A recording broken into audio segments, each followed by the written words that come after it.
Now that everything's calmed down a bit, relatively speaking I mean, I thought it might be a good time to share our progress on the weapon. I believe we're on the verge of a breakthrough. Well, don't keep us all in suspense.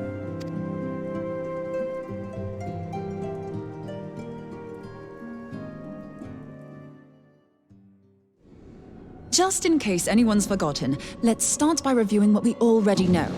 So, an Ascian is an immortal because its soul doesn't return to the ethereal realm when its host is defeated. Instead, it flees to the place that lies between our world and the void. Therefore, the first step to permanently defeating an Ascian is preventing its soul from making this journey. And if you recall, when we last gathered here, I had verified that white auracite has adequate capacity to entrap the beings, albeit only briefly. Which left the small matter of their extermination. Aye.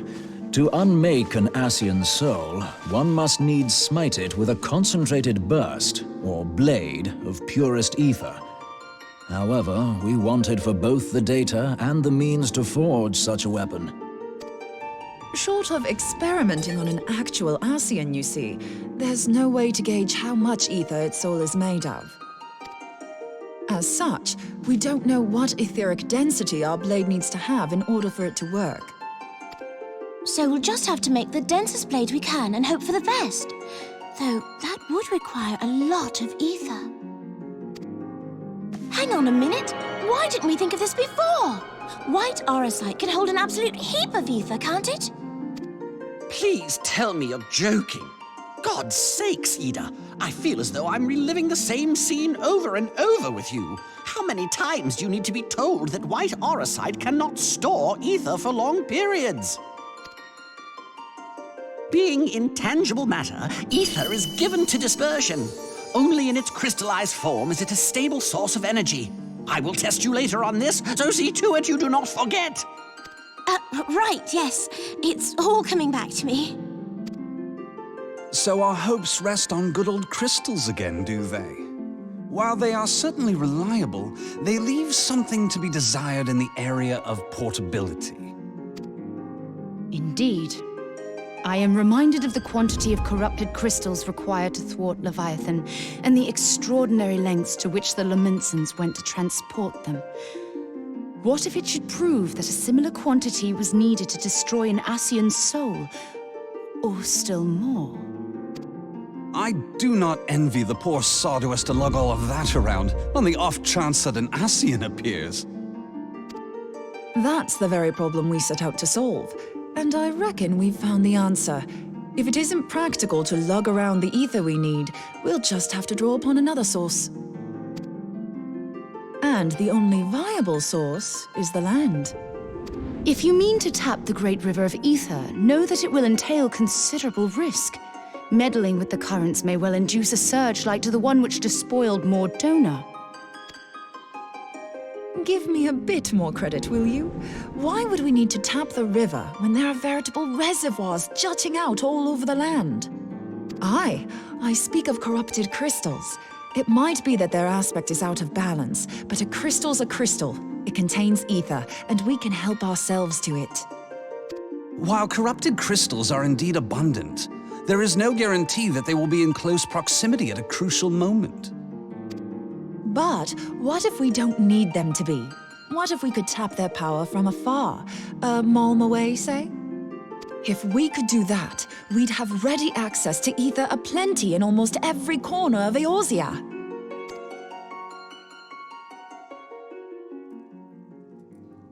I've yet to put my theories to the proof, but I've got a good feeling about this. If no one has any objections, I'd like to see where this avenue leads. If you think it worth your while, you have my blessing. But tell us, what are your theories? I, for one, am most eager to understand the process, however vaguely. I thought you might say that, but no one wants to listen to boring old theories all day, do they? I know I don't. So with your permission, I'd like to try something a bit more hands-on. I've already built an etheric siphon especially for this purpose, and I've been meaning to try it out. Thing is, the profusion of corrupted crystals in Mordona makes it something of a high-risk testing ground.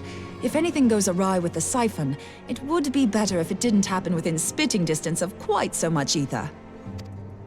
Ideally, I need an isolated specimen. Does anyone know where I can find one? May I suggest northern Thanalan? There you will find corrupted crystals of middling size, standing a reasonable distance apart. Ideal for your needs, I should have thought. Oh, and if you do elect to visit the place, I should be much obliged if you would assist me in another matter while you are in the area. Has something happened? Movement has been observed at Castrum Meridianum. During Operation Archon, the Alliance dealt the stronghold a heavy blow. Its facilities were extensively damaged, and its garrison reduced to a fraction of its former strength.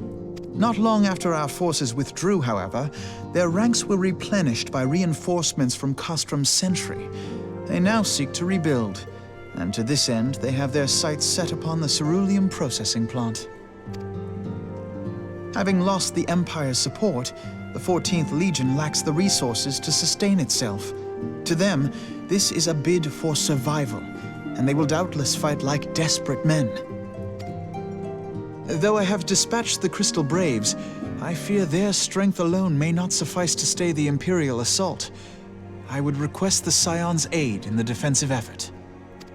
If I didn't know better, I'd say you were trying to inveigle us into fighting your battle with the promise of shiny crystals. Well then, consider me inveigled. I won't lie, the crystals you speak of sound perfect, so the Garleans have to go. Besides, we can't afford to beat about the bush.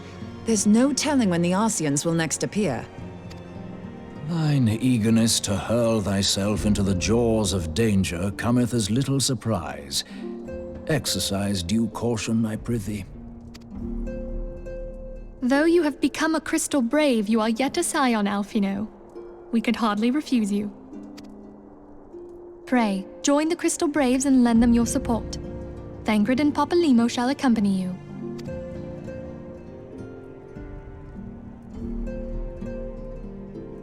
Ida and Y'shtola, in the meantime I would have you assist Moonbreeder. Scout out the crystal clusters, that the testing may commence as soon as the Garlean threat has been eliminated. If it please you, I shall continue mine own experiments on white orosite. Thank you, Urianger. Everyone, pray see to your preparations and depart as soon as you are able. Go well, and be safe.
Hold on, I won't be a second.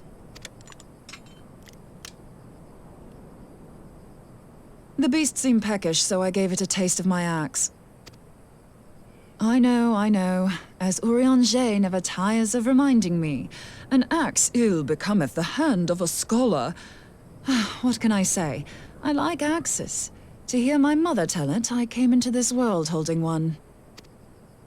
And it's not as if it stopped me picking up a quill, is it? I often think of the man who introduced me to the joys of learning. He's one of the reasons I decided to come to Eorzea. Him and my excruciatingly stiff childhood friend. Considering how unalike we are, it's a wonder we ever got on. The world's a strange old place, isn't it? Aye, that ought to do it.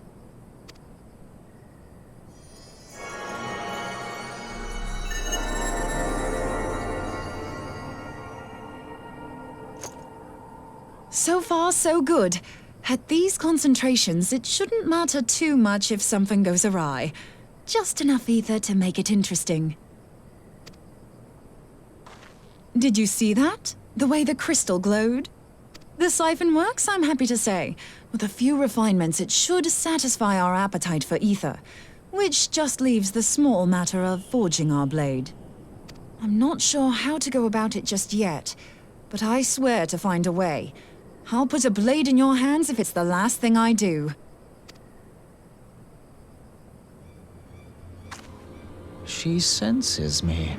A useful talent.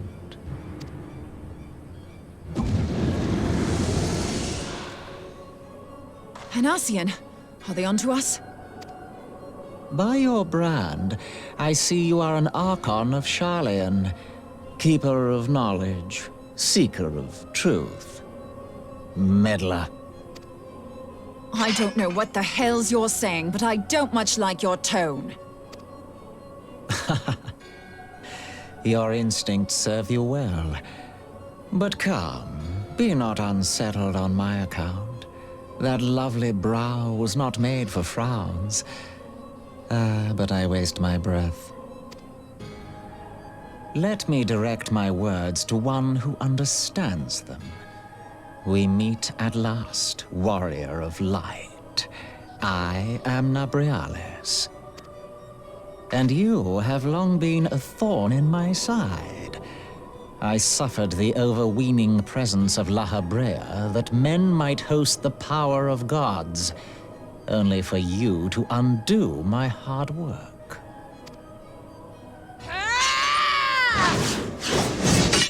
Oh, bugger. Do settle down.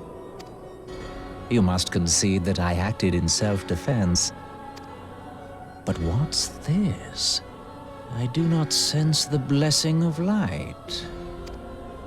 Oh, dear. Could it be that frail Hydaelyn has forgotten her champion? This I did not foresee. Shorn of light as you are no longer a threat. And better yet, the seal is broken. Now is the time to claim the staff. With it in my grasp, I shall rise above them all and take my place at Lord Zodiac's right hand.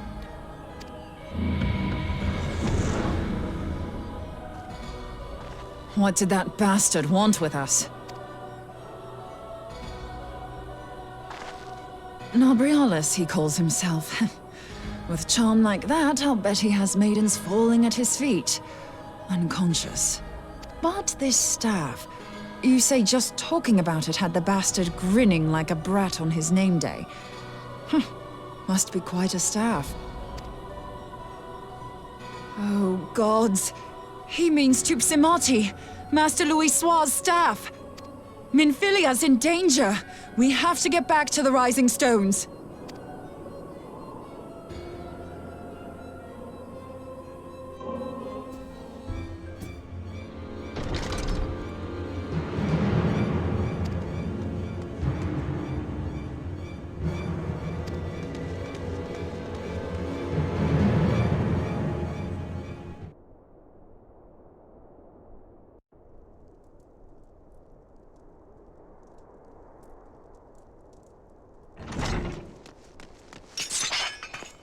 You too.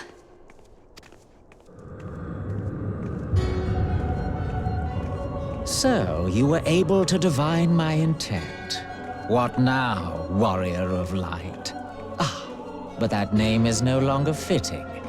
You have become decidedly dull, and quite incapable of barring my entry. What do you mean?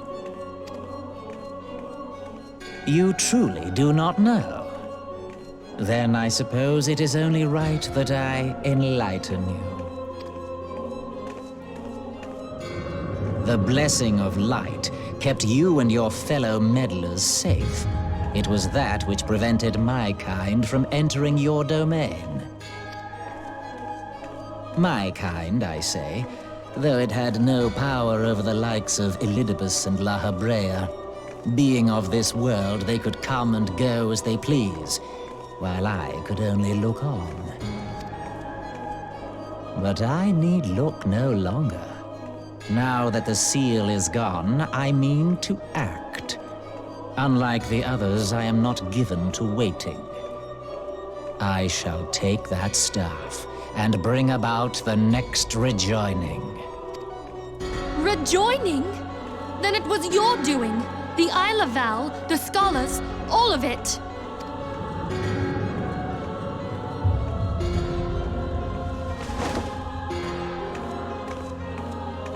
You will not harm her!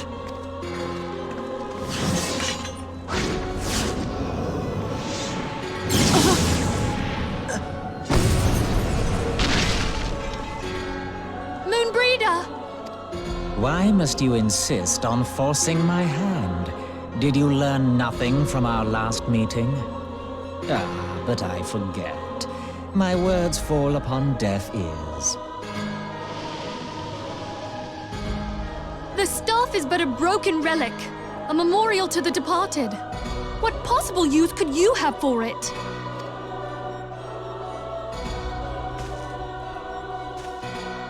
What use? You mean to say that all this time you kept the key, never knowing what it was you possessed? The staff Tupsimati, or rather the stone tablet it bears, is host to a great power. Together with the horn, it can be used to draw vast quantities of ether from its bearer's surroundings. How else do you think Louis Soir was able to invoke the power of the 12 without making them an offering of crystals? Summoning requires not only prayer, but a profusion of ether. Even a child knows that. If I did not know before, you may be certain I do now.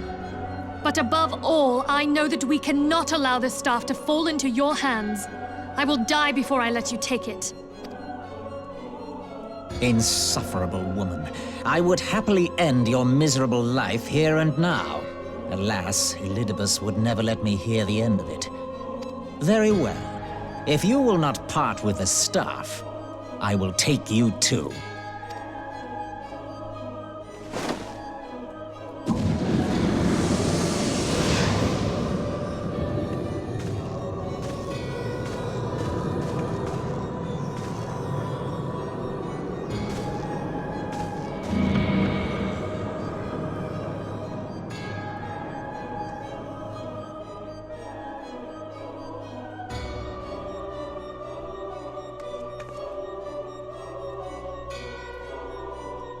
After them!